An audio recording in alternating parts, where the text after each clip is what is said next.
Hey, sixth graders, we're going to go ahead and take a look at some special kinds of two-step equations that deal with grouping. So in math, we can group things up by using parentheses, and we can actually also use fraction bars to represent groups with equations. So we use parentheses, and fraction bars to represent groups in equations. Now, remember, we use the reverse order of operations, SADMEP, to tell us what order to undo our operation. So we're going to use the inverse order of operations, which is the order of operations backwards, which would be SADMEP. Now notice, the P for parentheses, which parentheses are groupings, comes last. So all of our groupings we're going to undo last. So undo parentheses last. So let's take a look at an example. So we actually have two ways that we can solve grouping with parentheses. So, sorry about that. So we have 4 times, because remember our ghost operation is multiplication, so that's 4 times x plus 8 equals 40. We have two options here. We can actually go ahead and use the distributive property and multiply the 4 in and then solve, or what we can do is we can recognize that we have multiplication, and so we would, according to SADMEP, we would need to undo the multiplication before undoing anything inside of the parentheses. So we would undo the multiplication first, and the way that we undo multiplication is by dividing. So we can undo the multiplication first by dividing both sides of the equation by the front number. So again, this is multiplication, so before I even get to the parentheses, I'm going to undo by dividing. So I'm going to divide that whole side by 4, because this 4 divided by this 4 gives you 1. So those 4's cancel out. You're left with x plus 8 equals 10. Now we're going to go ahead and subtract 8 from both sides. And we're left with x equals 2. We can check our work by plugging it back in. So plugging x back in. So we have 4 times 2 plus 8.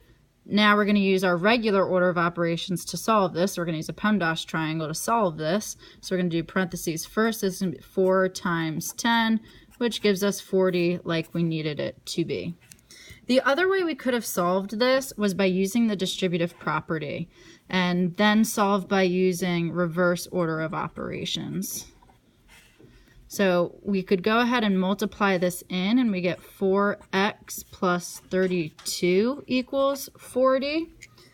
And now the way that we isolate x, we need to get rid of, so now we're going to use SADMEP. So we're going to get rid of the adding and subtracting first. So we need to get rid of this adding 32 by subtracting the 32. And we have 4x equals 8. Now I undo my multiplication by dividing both sides by 4. And we also get x equals 2. So as you notice, we get 2 using either method. And you can choose which method you prefer. To be perfectly honest, if this side is divisible by this number, I like to divide first, because then you're left with an equation with smaller numbers instead of an equation with bigger numbers, but it's totally up to you.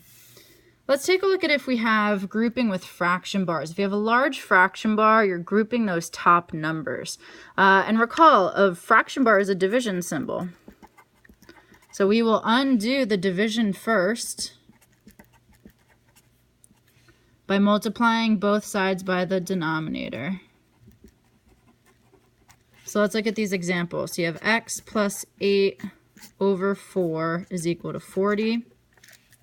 So I'm going to undo the division first, because I'm going to be following SADMEP, which means I'm going to undo the division before the parentheses, because parentheses will be last, the last thing that I undo. And I'm going to undo it by multiplying both sides by 4.